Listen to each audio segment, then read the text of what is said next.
Live from London, this is Global Business. Hello and welcome to the programme. I'm Juliet Mann. And I'm Paul Barber. Our top stories. Stock markets tumble across the globe as investors grow fearful of a US recession.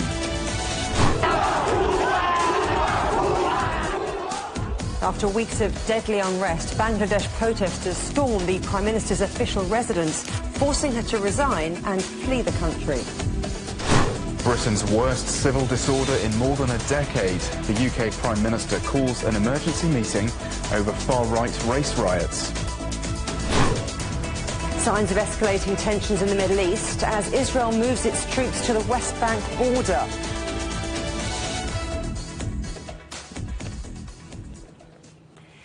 The global stock market sell-off worsened on Monday as traders focused on fears the world's biggest economy was heading towards a recession.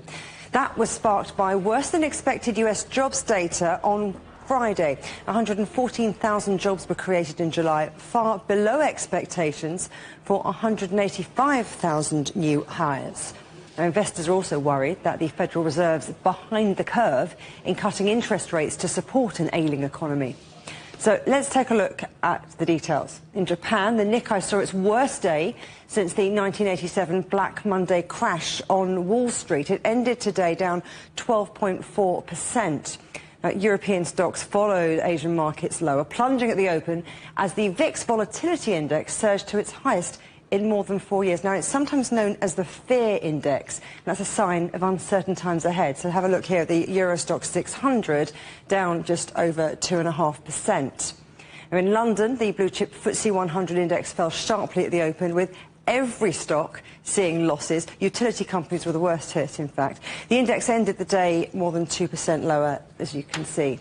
Now, oil prices, they also fell sharply as those recession fears outweighed growing concerns of a wider conflict in the Middle East, which would normally have pushed crude higher. Currently, global benchmark Brent is bouncing back from earlier lows. It's now down just under 1%. And the sell-off spread to alternative assets too. Bitcoin plunged more than 13% to below 50,000. You know, it was trading above 70,000 just at the end of last week. Right now, it's down just under 10% to around $52,000. And our correspondent, John Terrett, is in New York. Good to see you there, John. So what's going on? Talk us through it. Thank you. Well, how about total capitulation? Do you like that? Yeah, I like that. love it. I can't even spell capitulation. Begins with a K, doesn't it? I think so. Anyway, the thing is, that's coming from one Wall Street analyst today. And we don't often hear this kind of stuff because we don't often see it in such a way that it begins with this wave in Asia that then spills onto Europe and then comes onto us.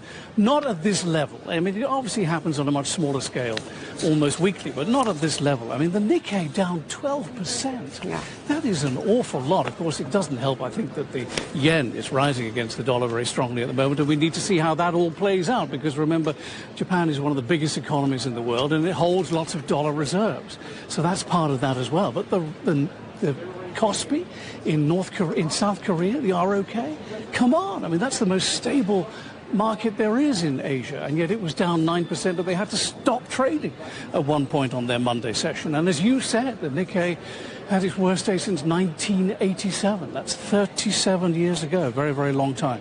And now it's happening in Europe, and of course it's happening here at the big one that we call the New York Stock Exchange. Now the thing is, what's odd about this, you know, Juliet, is that there isn't really a crisis. Crisis? What crisis? There isn't one. It's not like it was back in 2008 with the global financial crash. It's not like it was after the dot-com bubble burst in 2001, 2002. Nothing has really happened, except that we now had a jobs report out on Friday that came in much lower than we were anticipating. 114,000 new jobs added is pretty good, really. It's not bad. And the unemployment rate ticking up to 4.3% is really not the end of the world. But the problem is we were told to expect more. And then when the Wall Street economists read into this over the weekend, they saw that there were definite signs of a slowdown, if not a recession. And that is what has spooked absolutely everybody. And it's what's happening is, it's not that there's anything really wrong. It's just that everybody who is a player in the market is rejigging their portfolio to take into account the new information, the new era that we now seem to be in. So people here are pricing in an emergency session of the Federal Reserve to try and step in and maybe lower interest rates. I don't think they will. I think they'll wait until the 18th of September because the Fed doesn't really care about whether these people are losing money or making money. That's not its remit. Its remit is employment and the money supply and inflation and interest rates and that sort of thing. Anyway, it's had a big effect. So at the moment, the big tech stocks like Apple are down 4%, Tesla's now down 3%. They're coming off their worst. Amazon's down 4%, Nvidia's down 6%, but it's 20% off its highs. Microsoft is down 3%. And on the main markets, the Nasdaq is down 11% now in 3 days. The Dow is down just over 2% and the S&P 500 is down just over 3% as well. And it might have been worse than that. We had a couple of manufacturing statistics out today. One was the S&P Global PMI Services Index. The other one was the ISM Manufacturing Index. They both came in above 50. Well, thank goodness they did, because if either of them had come in below 50, we'd have had an even bigger sell-off than the one we have at the moment. But finally, it is the VIX that is attracting a lot of interest. Now, I never mentioned the VIX index to you, or the volatility index, or the fear index, or the oh my goodness me, why am I biting my nails index, one of those. It was up at 55, a gain of 35 points earlier today. It's come down like everything else now. It's at 33, a gain of 10 points. But people here can't remember seeing that sort of gain in the VIX in just a handful of hours for a very, very, very long time. So I think that tells you something, Juliet. It does. I mean, what a start to the week, John. I wonder, though, what's scheduled for the rest of the week? Can we expect more high drama? Well, I just said to a colleague who walked by, I feel as if I put a week's work in already. It's only lunchtime here on Monday.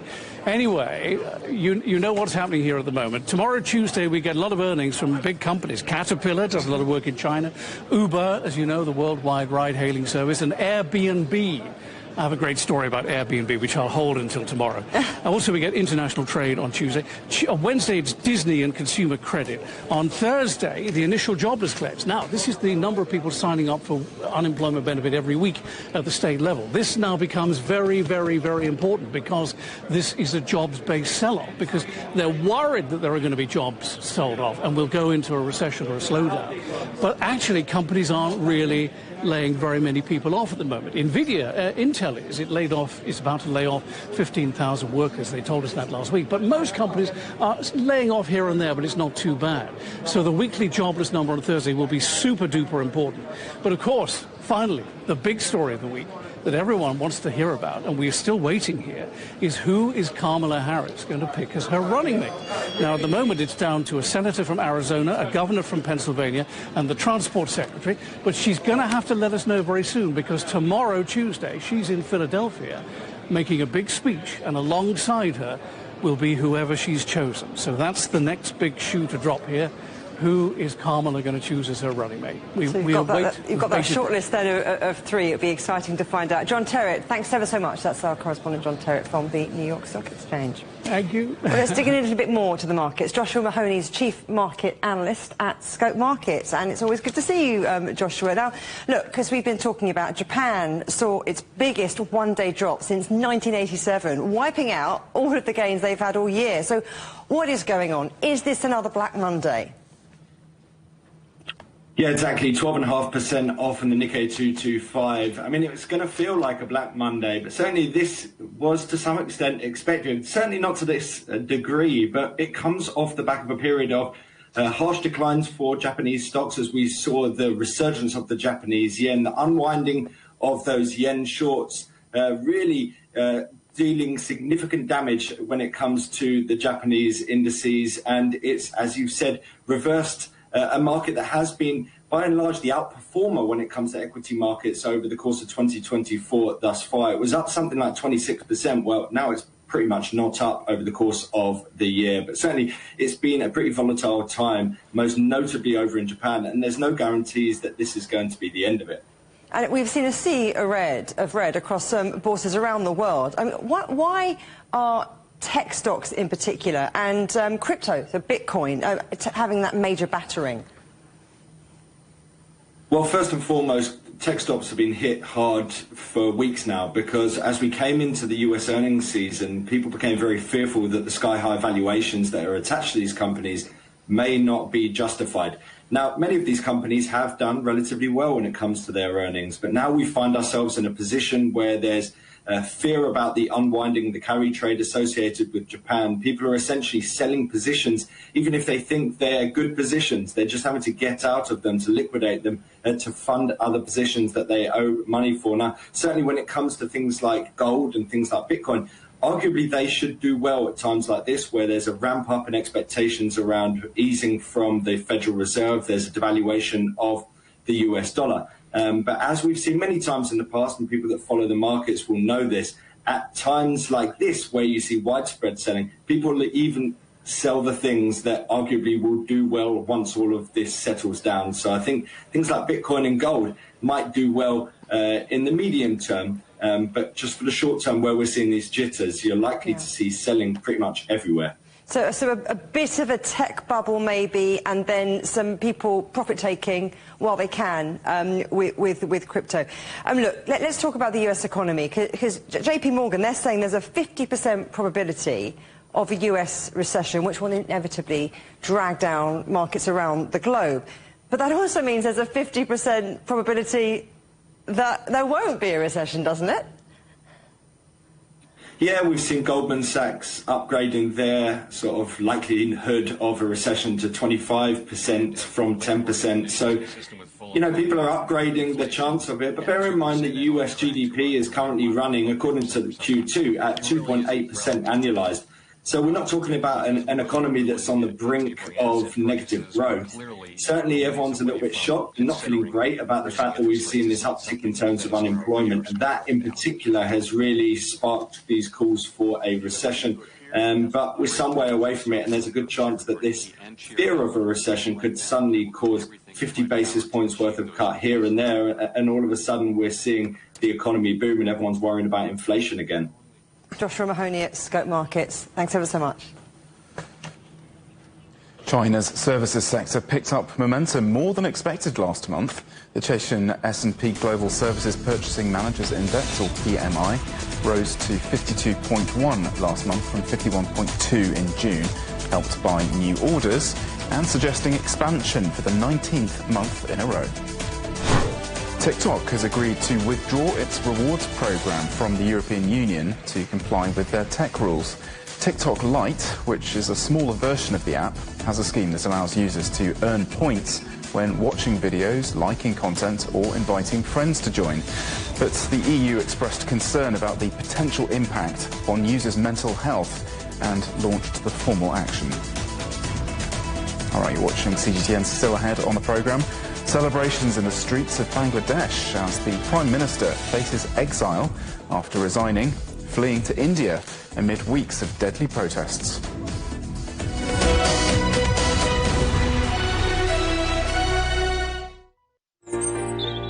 Ever wondered what's the difference between a bear and a bull market? Where are the cash cows? And who are the lame ducks? And what exactly are black swans, grey rhinos, and unicorn companies? Make sense of it all with Global Business, only on CGTN. I think it should be more global cooperation. I would like to hear more the voice of the developing countries. Globalization has lifted more than 1 billion people out of poverty. The green transition has to happen. It's a necessity. Well, China and the United States are important powers in the world. What unites us is much more than what divides us. And I believe China is committed to this agenda. Join me, Juliette Mann, to set the agenda at these times every weekend on CGTN.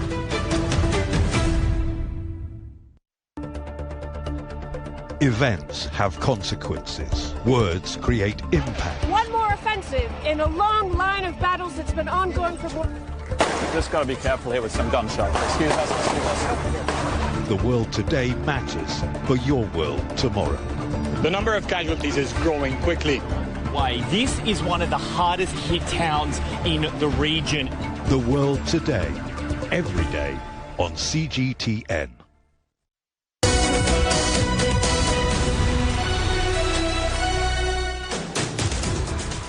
Welcome back. There are people on the streets of the Bangladesh capital after the Prime Minister resigned and fled the country following weeks of unrest. Sheikh Hasina, who's been in power since 2009, was offered a safe passage to India, arriving by military helicopter. It comes as thousands of protesters in the capital, Dhaka, stormed Hasina's official residence. Bangladesh has been engulfed by anti-government protests and clashes, which have seen at least 300 people killed. Our correspondent Yolo Abdavith is here with us now. So, Yolo, what more can you bring us up to date with right at the moment? Well, some people are celebrating and some people are rioting and looting, and there are still people being shot. So it seems that it's quite chaotic, and all that has taken place because of the last 3 weeks. Almost 300 people have been killed. 95 people were killed yesterday. There's reports of more than a few dozen killed today. So the government has fled, and there is an interim government, or rather the Prime Minister, who's been in charge for 15 years, has fled. But now there is an interim government, and it's led by the army chief. He's been in the army a long time, but he's only been as army chief for the last month. So it's a new posting for him as well. And General Waqar al-Salman, he said that there is a period where he wants calm, he hopes there'll be an end to this looting, and that's the plea he made on television earlier today. Please keep faith and trust in the army. I take the responsibility and I promise to protect the lives and property of the people. Don't lose faith in the army. God willing, we will fulfil your demands and bring peace and harmony back to the country. I request to you all to support the army and stop the violence, murders, hooliganism and the protest. Now, the army is one of the most influential organisations in Bangladesh. The Prime Minister, the former Prime Minister, has fled. We don't know whether the army was involved in that, but it seems that at the moment there is still a lot of celebrations and rioting, and we'll see how soon the army can get a hold of things. You talk about the last 3 weeks. I mean, what was it, though, that sparked this uprising? Well, in mid-July, a High Court decision to overturn a very controversial law that dates back to 1971 was actually passed again, essentially, by the ruling party, the Awami League. And what that law declared and decreed after 1971 and independence for Bangladesh was that those who fought for the liberation, for the independence of Bangladesh, that 30% of all public jobs, public service jobs, civil service jobs, would go to the followers of the fight for independence. And that law stayed on the statute book in Bangladesh until 2018.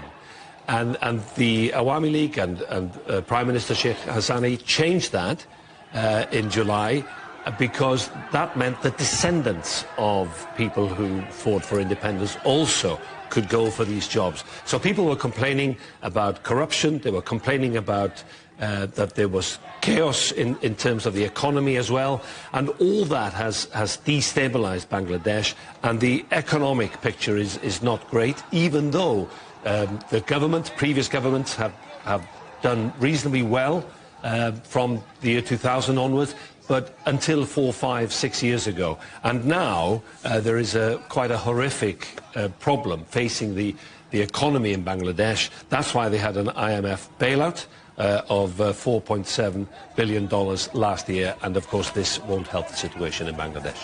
Yolo Abdavith, thank you very much indeed. Well, let's get some more analysis on the political background in Bangladesh with Harun Rashid, Adjunct Professor of Political Science at Kent State University in the US. Thank you very much for joining us. So what are the immediate implications of Sheikh Hasina's resignation for the political landscape? Can order be restored by the army? We just heard Yolo saying that the army chief has only been in post for a month. Yeah. Thank you so much for inviting me. I would say that she just resigned and handed over the power to the army chief. But at the same time, army chief, as you just heard the news, that they're working with the student leaders and civil society organizations and the key political leaders of different opposition political parties, excluding Awami League, to form an interim government. And it looks like that student leaders and the civil society organizations will not allow any kind of another autocratic regime, whether it is military or non-military, in the government. So civil society members, some of the renowned, we already have seen the name of different civil society members who would be probably working in the interim government. And what about Sheikh Hasina's fate? Where is she going to end up? She had safe passage to India, did land there safely, and she's forged close ties with India. There were even some unconfirmed reports today that she could be heading here to London. What are you hearing? Yeah, so it will be difficult. We also hear in the same that she will be heading to London, and also there is a news which is not confirmed, of course, that she is seeking asylum in London, and it is not probably not given to her, and also she will face lots of different protests even she goes in London, because there are lots of diaspora community in Bangladeshi diaspora in London. So she will have lots of difficulties even going back to London. But at the same time, I'd like to remind you that Bangladeshi people at this moment are preparing to file case in International Criminal Court, because she actually committed lots of, she committed genocide in Bangladesh. She killed lots of students, children, at their age, 10, 15 years old, 20 years old children, students. So she has to face the justice. So, and at the same time, I'd like to say that probably with her flee to London or whatever she is playing, her politics and also the politics of her political party is probably gone in Bangladesh. I'm sure Sheikh Hasina would push back heavily against accusations of genocide there, but clearly a really difficult unfolding situation. Thank you very much indeed for joining us, Haroon Rashid, Adjunct Professor of Political Science at Kent State University. Many thanks. Thank you. Britain's Prime Minister has promised a standing army of specialist police officers to tackle the country's worst wave of riots in more than a decade. Keir Starmer has chaired an emergency meeting following days of far-right race riots and anti-immigration violence. More than 400 people have been arrested, with vehicles and buildings set on fire and hotels housing asylum seekers targeted. Politicians say the unrest has been fuelled by misinformation on social media and far-right groups inflaming tensions. And our correspondent Stuart Smith is in Westminster in London for more on this. What do we know about this emergency meeting that the Prime Minister has been holding with police chiefs, civil servants and intelligence officials? Well, it follows on from an emergency announcement that the Prime Minister Keir Starmer made in the first few days of rioting here in the UK, when he suggested that measures would be taken by the police, such as better sharing of intelligence, looking at passenger flows to identify large groups of people coming into an area, and also the wider deployment of facial recognition technology. That hasn't stemmed 6 days of rioting here in the UK across multiple cities, and so this emergency meeting seems to have been another attempt at implementing new ideas to try to stop this disorder. For example, the Prime Minister said that there would be these rapidly deployable riot police on standby. There would also be a push by the police to seek out those who have incited violence online, as well as taking to the streets. And the Prime Minister also said that the justice system will be geared up to handle these riots as well. Here's the Prime Minister speaking earlier after that meeting. We'll ramp up criminal justice. There have already been hundreds of arrests. Some have appeared in court this morning. I've asked for early consideration of the earliest naming and identification of those involved in the process, who will feel the full force of the law. Now, one of the calls from not just Nigel Farage, who's an MP of one of the parties here in Westminster, but other lawmakers as well, has been to recall Parliament. They're currently on summer recess, and Nigel Farage in particular, though, pushing this line. He's saying that it would provide the opportunity for what he described as a more honest debate about mass migration and its impact on communities. He's further to the right of British politics, but Keir Starmer's rejected that. He says he's not going to recall Parliament. Instead, he says the government's focus will be dealing and responding to the incidents of the past few days. And Stuart, talk us through the aftermath of the protests, and can we expect more? Yeah, so there are already rumours circulating on social media and responses to those rumours from police forces about potential disorder expected in Teesside in north-east England and Plymouth, a city in the southwest of England. There's no confirmation yet. These riots often and demonstrations so often spontaneously happening only a few hours after social media gets wind of these sorts of things, but already councils there saying that people should stay away from city centres during this evening over into the night. We've also seen now people starting to appear in court for disorder earlier in the week. A notable one that I saw, a 14-year-old boy who is accused by police of firing fireworks towards the public and members of the police. He's appearing in court charged with violent disorder. The justice system taking a harsh line on those accused of participating in this very unusual event. We've not really seen anything like this since 2011 here in the UK. Stuart Smith in Westminster, many thanks. Earlier, we spoke to Hinda Andrews, a professor of black studies at Birmingham City University, and asked him whether the current race riots stem from rhetoric stoked by many right-wing politicians. Right-wing politicians, I point out that Keir Starmer's Labour Party has just as much said we need to stop immigration, stop the boats. And this really goes to a much longer trend that goes back to 1919 in Cardiff, Liverpool, 1958 in Nine Hill, 2001. You had race riots in Bradford and Oldham, where the resentment bubbles up from white populations who are told that the reason that the problems, that they don't have jobs and they don't have houses and that people are getting attacked in the streets is because of immigration. But that comes from politicians and it comes from the right-wing press.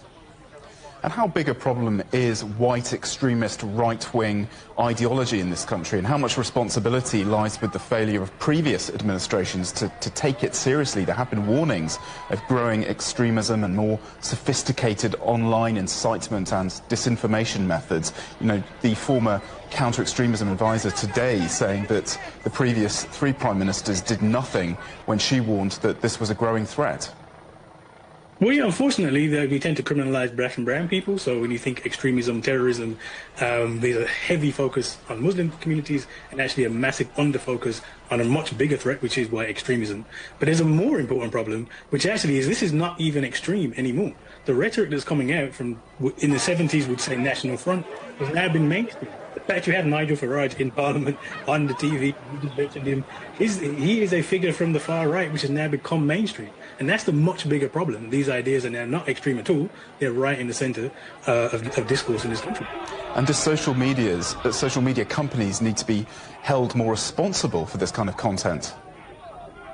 I think it was easy to blame social media companies, but this isn't about social media. As I said before, this has happened since there have been black and brown people in this country, since 1919. This has happened. It would have happened without social media.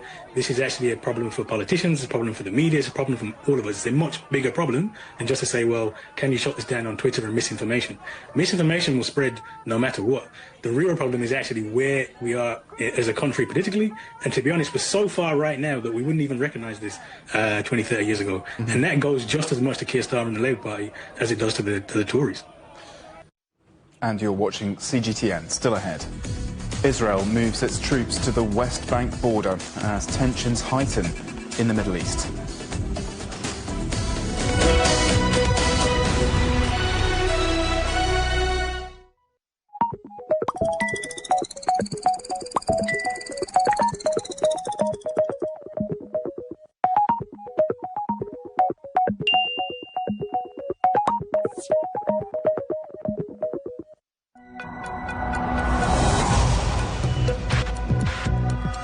Each day, there are millions of stories. Each one can open new perspectives, new possibilities. Wherever you look, we are there to see, discover, explore.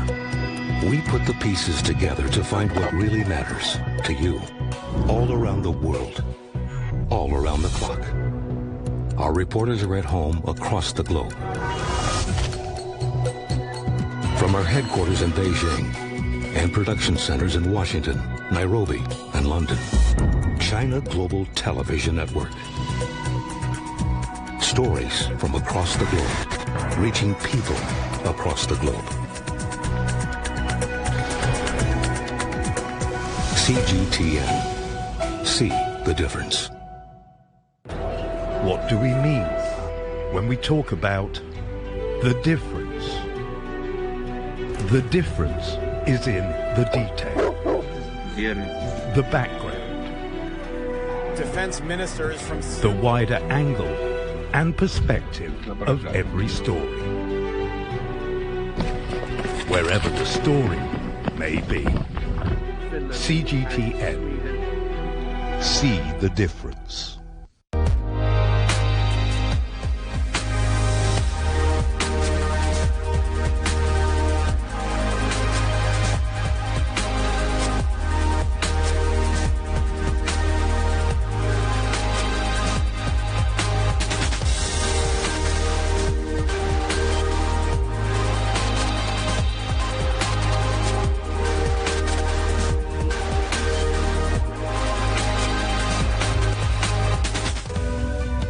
We are all connected.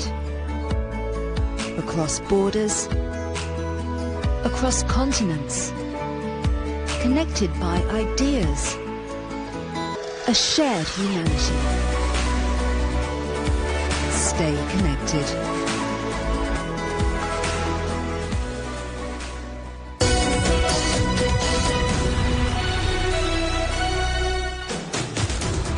Welcome back to Global Business Europe with Juliet Mann and Paul Barber. The headlines again. Stock markets tumble across the globe as investors grow fearful of a US recession. Thousands take to the streets in Dhaka after the downfall of Bangladesh's long-serving Prime Minister. She's resigned and fled to India after weeks of deadly unrest. And Britain's worst civil disorder in more than a decade. The UK Prime Minister calls for an emergency meeting over far-right race riots.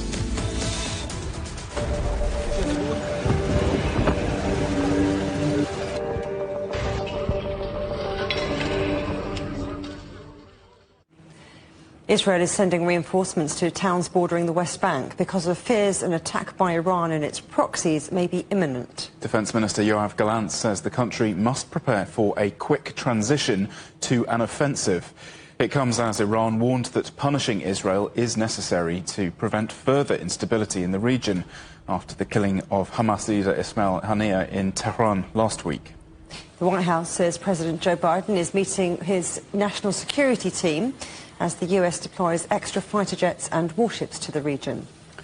Let's go to our correspondent Jonathan Regev in Tel Aviv now. And Jonathan, talk us through what the Israeli military is doing. The Israeli military is preparing for a scenario of an attack. The problem is that no one in Israel, not in the Israeli army or the Israeli government, knows exactly what would be the nature of that attack. Is it going to be something very large scale? Is it going to be something smaller? No one really knows, but the Israeli army is preparing itself for anything. Interesting comments coming today from Tehran, I have to say, in which the Iranians saying we're not interested in a major escalation, but we have to make Israel pay for what it did, meaning that Iran is looking for a way, on the one hand, to react because the killing in Tehran of Ismail Haniyeh, which is attributed to Israel. Israel never acknowledged it is behind it, but it's widely attributed to Israel. And that, according to Iran, is something that cannot go unanswered. The Iranians want to answer, but they want to answer in a way, as it seems, that does not drag the region into a wider escalation. This is perhaps why this is delayed, why the Iranians are looking for the exact way, on the one hand, to respond, on the other hand, not to drag the region into a major escalation. For Israel, the importance is to be ready, on the one hand, to be ready on defense, and on the other hand, as you mentioned, be ready to go on the attack if needed. This, judging by the words of Defense Minister Yoav Gallant, who said loud and clear we can go on the offensive very quickly, maybe also hinting that Israel could perhaps go on a preemptive strike if it has enough intelligence. A lot of uncertainty, that uncertainty creating quite a lot of nervousness among people here for more than a week now. The expectation is for an attack to come from Hezbollah and from Iran. So far, it has not happened. And Hezbollah has launched a drone attack on northern Israel, though, hasn't it, in retaliation for an Israeli strike on Sunday. What more do we know?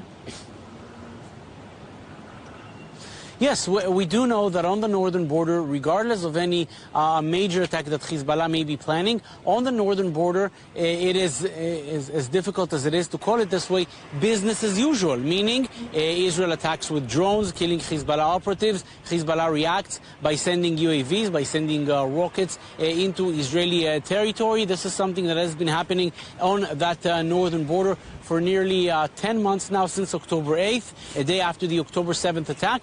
And since then, this has been the dynamic on the northern border, usually with some rules of engagement being kept. Most of the fighting is confined to the border area or relatively close to the border area. And in this sense, the Israeli drone strikes on one hand and the Hezbollah retaliation on the other, sending UAVs into Israeli territory, that is, again, as difficult as it is to call it, business as usual. Jonathan, thank you for that. That's Jonathan Regev reporting from Tel Aviv. At least 40 people have been killed and dozens injured in Gaza over the past 24 hours, according to the health ministry there. Our correspondent Akram Al-Satari is in Khan Yunis. Well, Israel has been targeting different places throughout the Gaza Strip, from the Gaza North to Gaza City, Gaza Central area, Khan Yunis and Rafah, and it has been targeting the symbols of governors, the symbols of control that are seen as strongholds for Hamas and signs of strength for Hamas. The Azra'i is one of them. He was the deputy minister of Ministry of Economics and National Economy in Gaza. He was visiting his mother, and the attack took his life and that of his mother. According to the Israeli sources in the Israeli media, they were saying that he is the one in charge of providing the Palestinian resistance with fuel and also with financial resources to continue the resistance against Israel. They have also targeted a vehicle that is run by the police, and they killed 8 policemen today. It looks like it is an attempt to continue targeting any sign of control by Hamas, and also to leave the whole Gaza Strip for the full chaos that has been controlling the Gaza Strip. Today, just today, around 20 Palestinians were killed in an incident. Around 20 Palestinians were killed up to this particular moment, according to the Palestinian sources, and there is a still uncertain number of Palestinians who were killed in several different incidents in Rafah, Khan Yunis and Gaza middle area. Mali has cut diplomatic ties with Ukraine over its alleged involvement in an attack that killed fighters from Russia's Wagner group and Malian soldiers. Mali's northern Tuareg rebels say they killed at least 130 people over days of fierce fighting in the north of the country in July.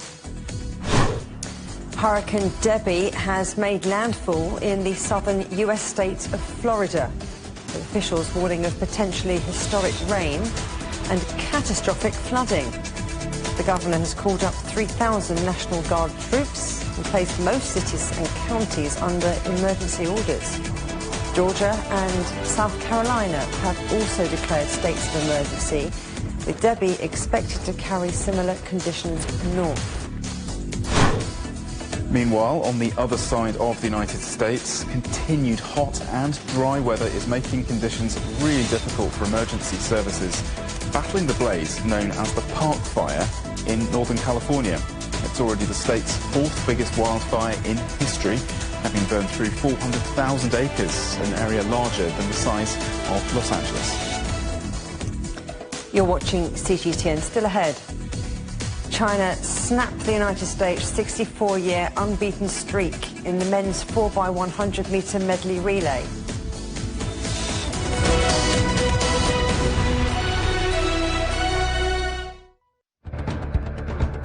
Events have consequences. Words create impact. Unprecedented scenes that we saw. The clean-up operation is now well and truly underway. Parts of southern Europe remain in a state of emergency. Context gives meaning. People make history. Far more than 1,000 people have come here today. But authorities are still on high alert. So now we've actually become the border on this road. A complex world demands a comprehensive view. But with the cleanup efforts more or less under control, the economic impact is bound to ripple across the country. There's plastic pollution everywhere. Because the world today matters for your world tomorrow. This is the living area of the crew. The focus is firmly on future technologies. Well, this is something completely different. The world today, every day on CGTN.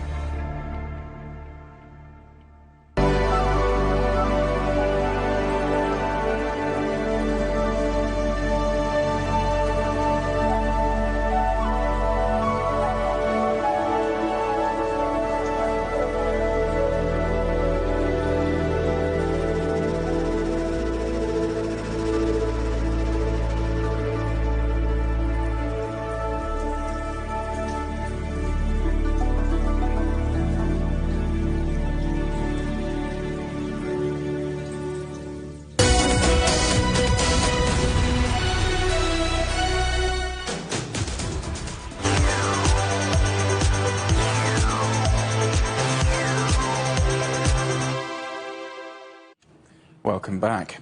China has ended the United States' decades-long dominance in the swimming relay at the Paris Olympics.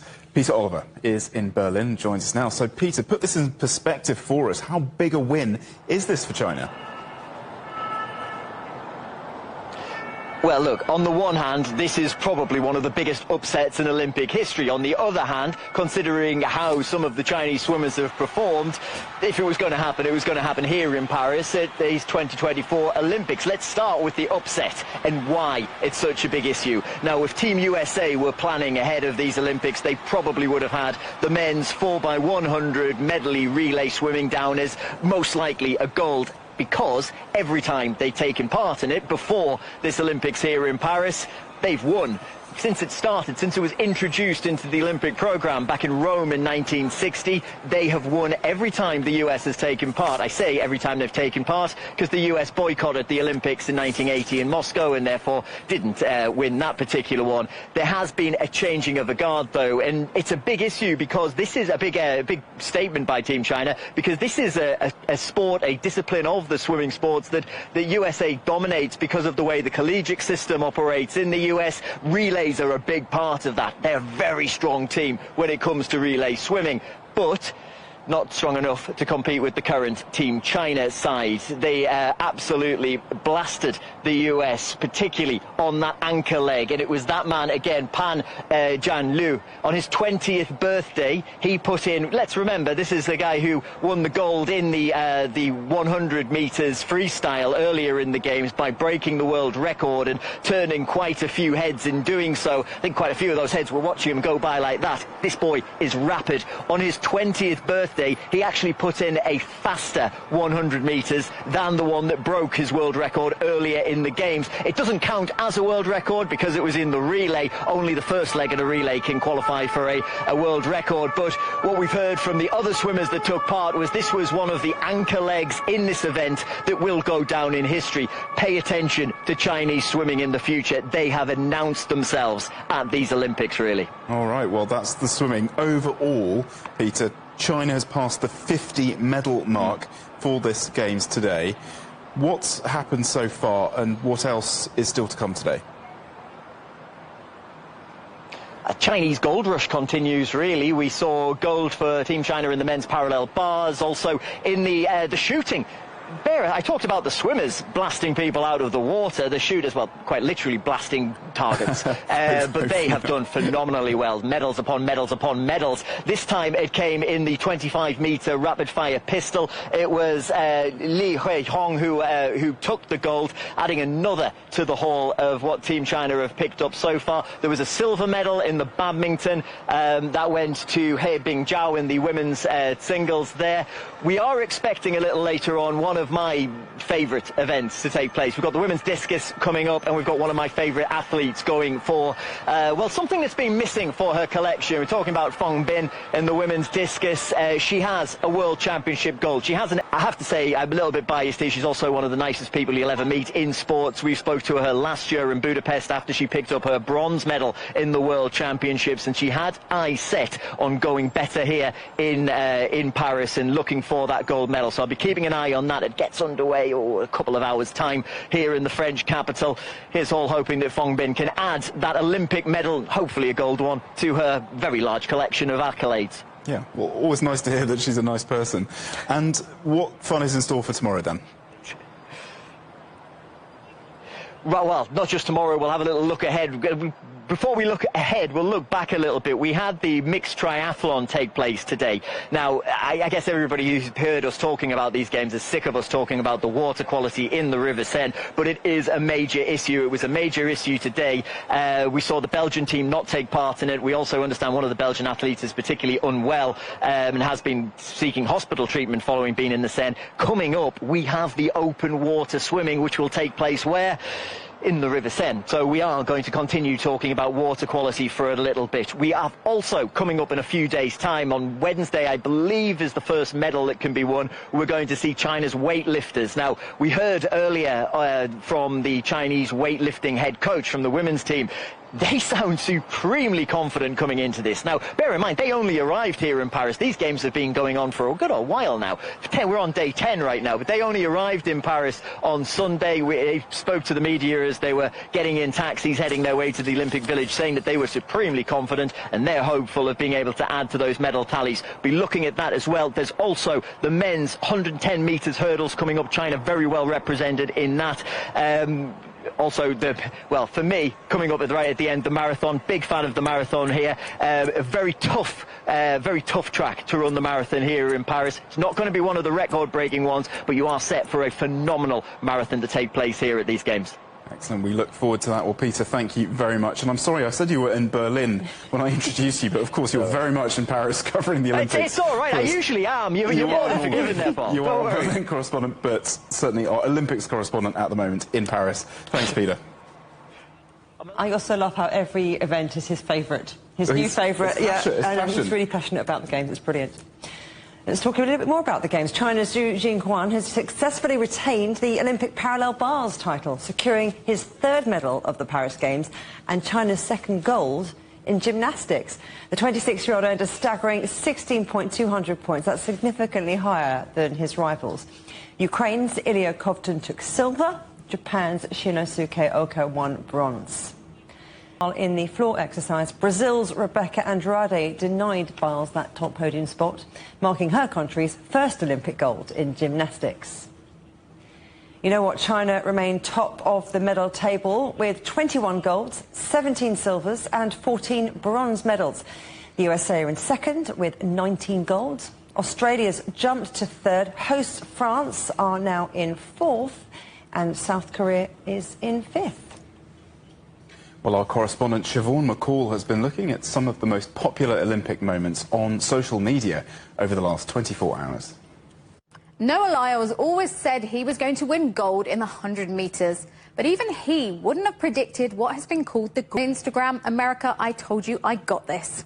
Well, another American celebrating was Katie Ledecky. She won the 800 metres freestyle to equal the record for the most golds by a female Olympian with 9. She also became the first woman to win gold in the same event 4 times, a record that she says means the most to her. Chinese social media exploded with national pride after its swimmers won gold in the men's 4x100 metres medley, ending the United States' 64-year unbeaten run. Hashtags about 100-metre world record holder and gold medalist Pan Zhanle, who powered China into first place, were viewed more than 500 million times. And Pan, who was celebrating his birthday, posted on Weibo how he fulfilled a promise to himself that he would win a gold medal on his 20th birthday. Also proving a hit on Chinese social media is Taylor Swift's song The Alchemy. If you're wondering what that has to do with the Olympics, it's because China's Fang Zhendong posted it on Weibo after winning the gold medal in the men's table tennis. He's a huge Swiftie, and the song's popularity jumped almost 900% on China's biggest streaming platform after his post. She's one of the most successful climbers in the world, and Slovenia's Janja Gambet is keen to stay on top. The 25-year-old won gold when the sport made its Olympic debut in Tokyo in 2020. She's back to reclaim the women's title ahead of Tuesday's semi-final in Paris. Pablo Gutierrez has the story. It looks like an intricate puzzle, but it's a puzzle that Olympic gold medalist Janja Garnbret has already solved in her mind. Each step is a calculated dance with the wall.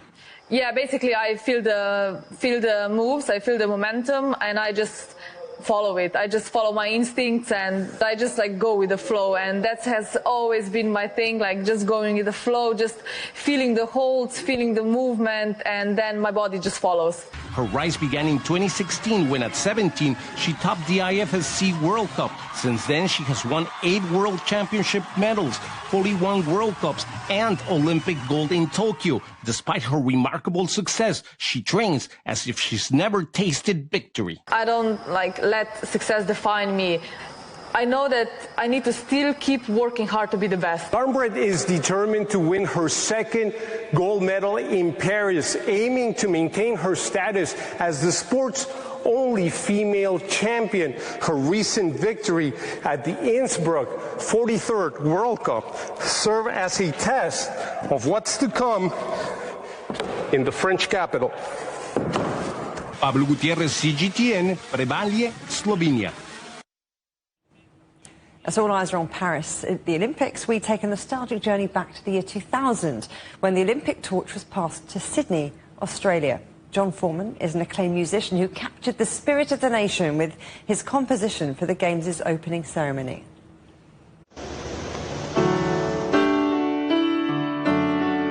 Looking back on the lead up to the year 2000, we're all very excited in Australia about the fact that the Olympics was coming here. And I remember sitting on an aeroplane reading a magazine that was talking about how every songwriter in the country was writing a song and submitting it to SOCOG, hoping to be the big song that was included in the opening ceremony. So I thought, look, what have I got to lose?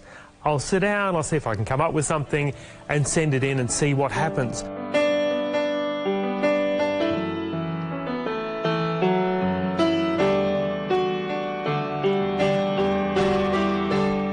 Musically, I wanted it to be a melody that could either be played on a cello by itself, or sung, or played on a piano or an electric guitar, and that it would have a sort of classic shape to it. Today we will show who we are.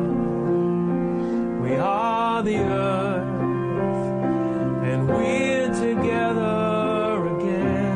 What I was thinking when writing the lyrics in particular was, you know, if you could have the attention of the world for 3.5 minutes, what would you say?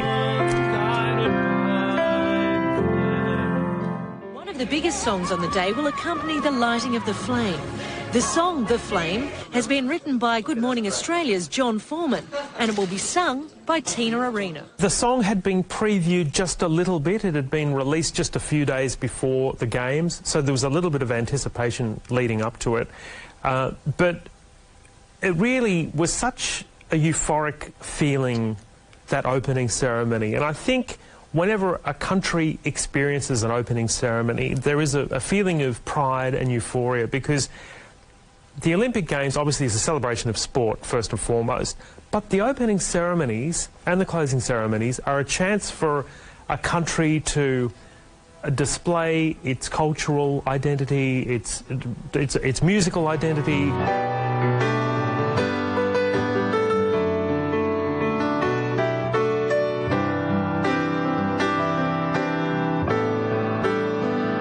Every time the Olympics rolls around, it brings me back to that moment. It makes me, you know, think about how lucky I was to be part of that, and how proud we were as a country on that night to say to the world, look, this is Australia, this is Sydney, Australia, this is, you know, an opportunity for us to show you who we are as a nation. You will find flame.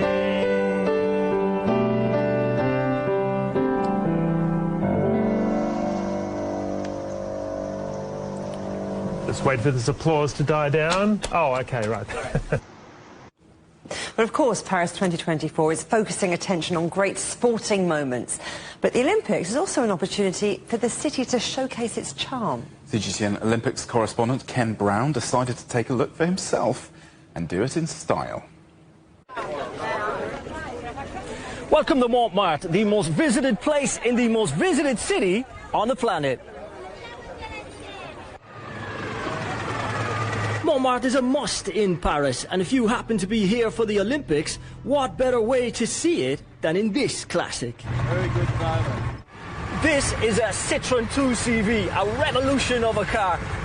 They began to build it in 1948, built it until 1991. They made over 5 million of these. This beauty, they call her Marie-Jeanne, belongs to the Paracy Tour Agency, which specializes in bespoke tours.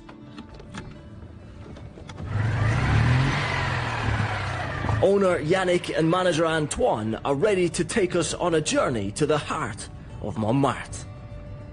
Montmartre is the soul of Paris.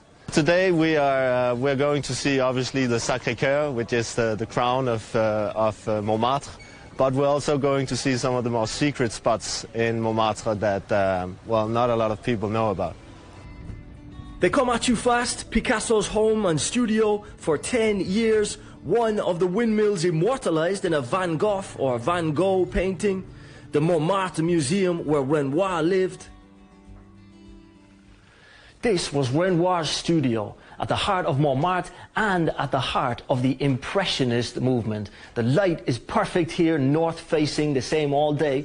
Here he painted some of the most immortal paintings of that era. His vineyard wasn't bad either. We reached the Sacré-Cœur, a 19th century church perched high above downtown Paris with its unique Roman Byzantine architecture, white travertine stone and panoramic views. It's no surprise that more than 10 million people visit each year. But park Marie-Jeanne in front of it and there's only one winner. But will the Olympics benefit companies like Paracy Tours? Paris is going to send amazing images to the world. So that's perfect for us, for all Paris. Sadly, we have to say au revoir to Yannick, Antoine and Marie-Jeanne as they have another tour waiting. Ken Brown, CGTN, Paris. It's having too much fun. Oh, Paris, so beautiful. The headlines again. Stock markets tumble across the globe as investors grow fearful of a US recession. Thousands take to the streets in Dhaka to celebrate the downfall of Bangladesh's long-serving Prime Minister. She's resigned and fled to India after weeks of deadly unrest. Britain's worst civil disorder in more than a decade. The UK Prime Minister calls an emergency meeting over far-right race riots. And that's it for your Global Business Europe. Thank you for watching. Coming up next on CGTN, it's Africa Live. We'll see you again tomorrow. Same time, same place. From all the team here in London. Goodbye. Bye-bye.